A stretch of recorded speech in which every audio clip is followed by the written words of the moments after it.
3 വിജയം ഹാട്രിക് തികച്ച് 4ാം വിജയത്തിന് വേണ്ടിയാണ് തരൂർ ഇറങ്ങുന്നത്. തികഞ്ഞ വിജയ പ്രതീക്ഷയെന്ന് ഞാൻ കാണുമ്പോൾ ഒക്കെ തരൂർ പറഞ്ഞിരുന്നു. ആ പ്രതീക്ഷയ്ക്ക് ഇപ്പോൾ എന്താണ് അവസ്ഥ? ഇനി 9 ദിവസം മാത്രമേ ഉള്ളൂ. 10ാം നാൾ വിധി എഴുതും കേരളം. ആ പ്രതീക്ഷ അതുപോലെ തന്നെ ഉണ്ടോ അവിടെ? രേണുക്ക് എന്താണ് തോന്നുന്നത്? ഈ ഇത്രയും ദിവസത്തെ ഒരു വാർത്തകളും ഒക്കെ കാണുമ്പോൾ എന്താണ് തോന്നുന്നത്? പൊതുവെ UDF വലിയ സാധ്യതയുള്ള മണ്ഡലമാണ്. തരൂരിന് ഒരു 4th ടേൺ കുഴപ്പമില്ലാതെ കിട്ടേണ്ടതാണ്. പക്ഷേ സ്ഥാനാർത്ഥികൾ, മറ്റ് 2 സ്ഥാനാർത്ഥികളും വളരെ ശക്തമായ സ്ഥാനാർത്ഥികളാണ് ഇത്തവണ എന്ന് നമുക്കറിയാം. ത്രികോണ പോരാട്ടം എന്ന് തരൂർ ആദ്യം പറഞ്ഞെങ്കിൽ പോലും പിന്നീട് നേർക്കുനേർ BJP ആയിട്ടുള്ള പോരാട്ടം എന്ന് പറയുന്ന അവസ്ഥയിലേക്ക് എത്തി. എങ്ങനെയാണ് മണ്ഡലം മാറി മറിഞ്ഞത് ഈ ദിവസങ്ങളിൽ? അത് അതിലേക്ക് വരുമ്പോൾ കൃത്യമായി ഈ 3 തവണ ശശി തരൂർ സ്ഥാനാർത്ഥി ആയതിന്റെ ചരിത്രം കൂടി വ്യക്തമാക്കേണ്ടതുണ്ട്. അതായത് 2009 ശശി തരൂർ ആദ്യമായി തിരുവനന്തപുരം ലോക്സഭാ മണ്ഡലത്തിൽ നിന്ന് മത്സരിക്കുമ്പോൾ 3,26,000 വോട്ടായിരുന്നു തരൂരിന് ലഭിച്ചത്. അന്ന് മാത്രമാണ് ഒരു CPI സ്ഥാനാർത്ഥി രണ്ടാമതെത്തുന്നത്, P. രാമചന്ദ്രൻ നായർ. 2,26,000 വോട്ടുകൾ അദ്ദേഹം നേടി. അന്ന് BJPക്ക് തിരുവനന്തപുരത്ത് ആകെ ലഭിച്ചത്, PK കൃഷ്ണദാസ് ആയിരുന്നു മത്സരിച്ചത്, 84,000 വോട്ടാണ്.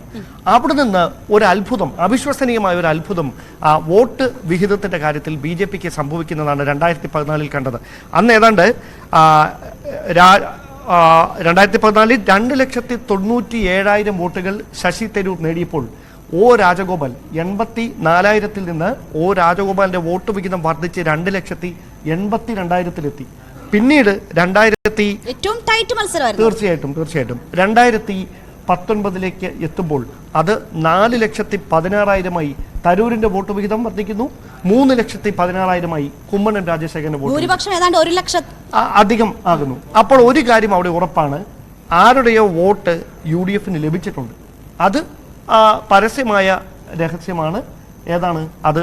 CPMന്റെ കിട്ടുമോ എന്നത് പ്രധാനപ്പെട്ട ചോദ്യം. യെസ്, അവിടെയാണ് നമ്മൾ കൃത്യമായി ചില സാമുദായിക സമവാക്യങ്ങൾ കൂടി എടുത്തു കാണേണ്ടത്.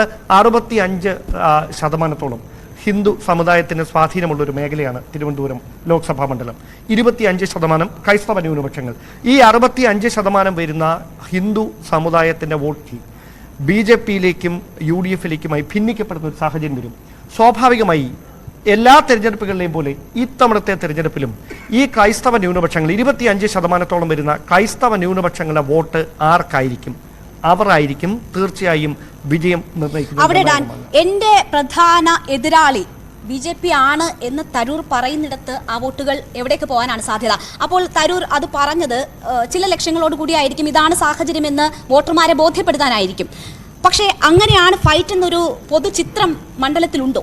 അതായത് 9 ദിവസങ്ങൾ കൂടി ബാക്കി നിൽക്കുകയാണ്. അതിനിടയിൽ ആരോപണ പ്രത്യാപരണങ്ങളൊക്കെ വീണ്ടും വരാം, സാഹചര്യങ്ങൾ മാറി മറിയാം. പക്ഷെ നിലവിലത്തെ സാഹചര്യത്തിൽ ഒരു കാര്യം പറയാം, ഈ പ്രചാരണം തുടങ്ങിയ സമയത്താണ് ലത്തീൻ സഭാ നേതൃത്വം പരസ്യമായ നിലപാട് പ്രഖ്യാപിച്ചുകൊണ്ട് മണിപ്പൂരിലെ അടക്കം ക്രൈസ്തവ പീഡനങ്ങൾക്കെതിരെ ഉപവാസ യജ്ഞം നടത്തുന്ന ഒരു സാഹചര്യമുണ്ടായി. പിന്നീട് ദുഃഖവെള്ളി ദിനത്തിൽ നടത്തിയ പ്രസംഗത്തിലടക്കം ലത്തീൻ അതിരൂപത ആർച്ച് ബിഷപ്പ് കൃത്യമായി ക്രൈസ്തവ വിഭാഗങ്ങൾ നേരിടുന്ന പീഡനങ്ങൾ, ഭരണഘടനയിൽ മതേതരത്വം എന്ന കാഴ്ചപ്പാട് ഇല്ലാതാകുകയാണ് എന്ന് കൃത്യമായ പരാമർശം നടത്തി. അത് സഭയുടെ ഒരു നിലപാടായി തന്നെ കൃത്യമായി വ്യാഖ്യാനിക്കാൻ കഴിയും. ആ നിലപാട് അതുപോലെ തന്നെ ഓരോ വിശ്വാസികളും ഏറ്റെടുക്കുമോ? സഭയിൽ തന്നെ പല വിഭാഗങ്ങൾക്ക് പല നിലപാട്, അതിനുശേഷം വന്ന ചില നിലപാടുകളൊക്കെ നമ്മൾ കണ്ടതാണ്. അപ്പോൾ അതൊരു പ്രധാനപ്പെട്ട ചോദ്യമല്ലേ? സഭാ വിശ്വാസികൾ സഭ പറയുന്നത് അതുപോലെ കേൾക്കുമോ ഇത്തവണ? നിങ്ങൾ ഒരു കാര്യം മാത്രം നോക്കിയാൽ മതി, ശശി തരൂർ ജയിക്കാൻ പോകുന്നത് UDFന്റെ ഇലക്ഷൻ ക്യാമ്പയിനിങ്ങിന്റെ കൃത്യമായ ആസൂത്രണ മികവ് കൊണ്ടായിരിക്കില്ല. ശശി തരൂർ എന്ന വ്യക്തിക്ക് തിരുവനന്തപുരം ലോക്സഭാ മണ്ഡലത്തിൽ ഒരു സ്വാധീനമുണ്ട്. അവിടെ യുവ വോട്ടർമാർ, സ്ത്രീകളടക്കമുള്ള വോട്ടർമാരുടെ കൃത്യമായ എല്ലാ കാലത്തും തരൂരിന്റെ വിജയത്തിന്റെ പിന്നിലുള്ള രഹസ്യം അത് തന്നെയായിരുന്നു. അദ്ദേഹത്തിന് സ്വന്തമായി ലഭിക്കുന്ന കുറെ അധികം വോട്ടുകൾ. അവിടെ ഇത്തവണ ഭിന്നിപ്പുണ്ടാകുമോ എന്നത് വളരെ പ്രധാനപ്പെട്ടതാണ്.